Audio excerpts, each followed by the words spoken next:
Ciao ragazzi, bentornati sul canale. Visto che molti mi hanno chiesto come ho fatto il cablaggio della mia macchina come impianto di illuminazione, oggi vi faccio vedere praticamente come l'ho fatto, ma soprattutto un prodotto che già vi avevo fatto vedere un po' di tempo fa, ma mai avevo diciamo messo a fuoco nei video precedenti. Oggi ve lo faccio vedere, che è praticamente questo, che non è altro che questo pannello che già in altri video vi avevo fatto vedere, con tutta la tastierina, che sono praticamente 8 interruttori e un unico cavo che esce al di fuori dalla macchina senza portare i soliti cavi che servono per portare dentro un interruttore. E da lì praticamente poi arriva in questa fusibiliera, che ogni numero corrisponde a un interruttore che c'è al suo interno. Ovviamente è molto semplificato. Da qui parte un negativo, un positivo, che sono questi due cavi praticamente grossi che vedete qui, che sono nascosti dietro a un corrugato originale più un altro che ho messo io, va tutto dietro, che poi compaiono di nuovo qua, negativo e positivo. Questi sono gli unici cavi della batteria che vanno appunto in questa scatoletta qua. Poi dopo ogni faretto, led bar eccetera eccetera, positivo e negativo, si collega direttamente qua dentro, perché appunto non serve un relè o altro, perché è già tutto qua dentro. Io praticamente ho in questo momento 6 occupati, ancora 2 disponibili, che ho la barra led, che è quella sopra lì, una piccola barra gialla qua davanti, poi abbiamo lateralmente a sinistra questi faretti qua, posteriormente 2, e lateralmente ne abbiamo un altro.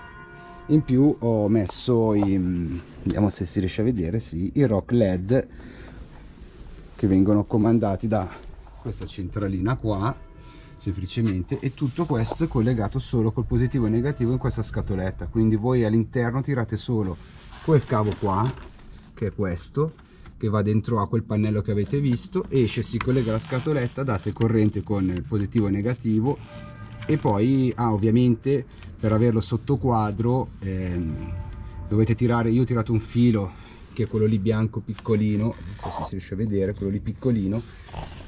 Praticamente quel filo lì va da un fusibile che ho trovato al suo interno, che era sotto chiave, e ho tirato il filo fuori e l'ho collegato con il rosso che esce già da questa scatoletta qua, questo piccolino qui, e basta. Questo è l'impianto.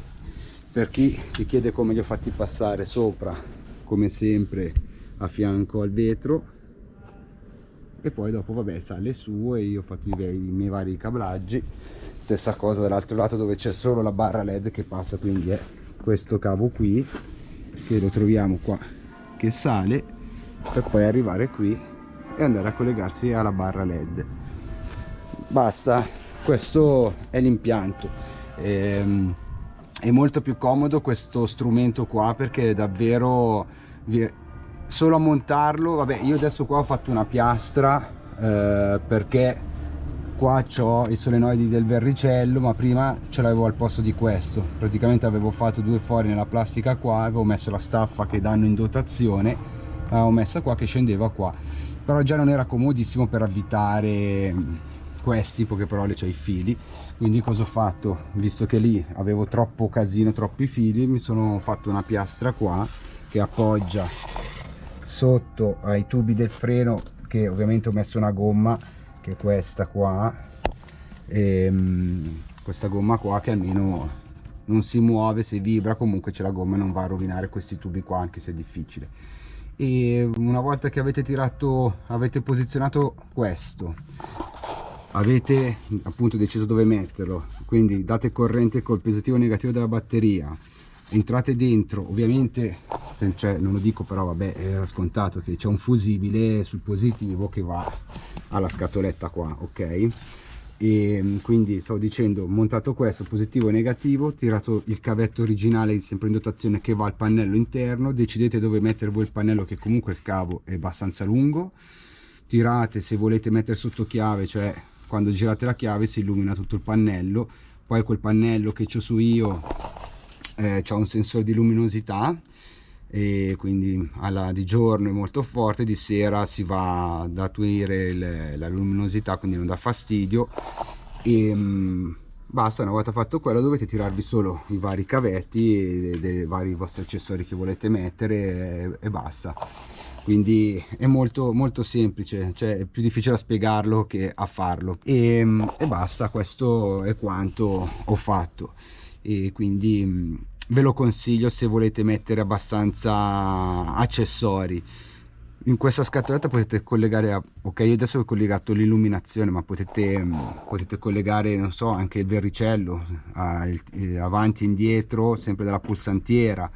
Potete collegare anche una presa da qualche parte interno alla macchina, USB, o un accendisigari in più che quando volete lo accendete, piuttosto che un accessorio esterno come qua, un compressore. Comunque qua sono 8 interruttori, c'è anche da 6 per chi non volesse averlo grande o che dice non so mai se collegherò più di tanto.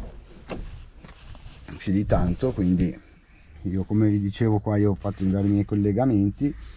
E di questa marca qua, AUXBIN, che la trovate sul sito AUXBIN, non costa pochissimo, però non vi fa impazzire, non vi fa avere in giro 50.000 cavi. Qua, se vedete la mia macchina adesso, di cavi, cioè a parte il cavo rosso che vedete in più e questa scatoletta, non vedete in giro più niente, perché vabbè sì, la centralina dei rock LED, ma poi avete tutto qua. Poi vabbè, io mi sono messo a fare una cosa abbastanza fatta bene, che dia meno, a parte nell'occhio, ma anche che se devo lavorarci so che sono molto comodo rispetto a prima. E basta, spero che il video vi sia d'aiuto, quindi se avete domande, volete sapere qualcosa più precisamente dove ho fatto passare cavi e cose, anche se appunto, ripeto, da il gommotto che si vede dietro là ho fatto passare il cavetto che entra nel pannello più il filo bianco, basta, perché come dicevo è solo un filo e nient'altro. Quindi ripeto, se avete domande fatemele pure, e ci vediamo alla prossima. Grazie e ciao.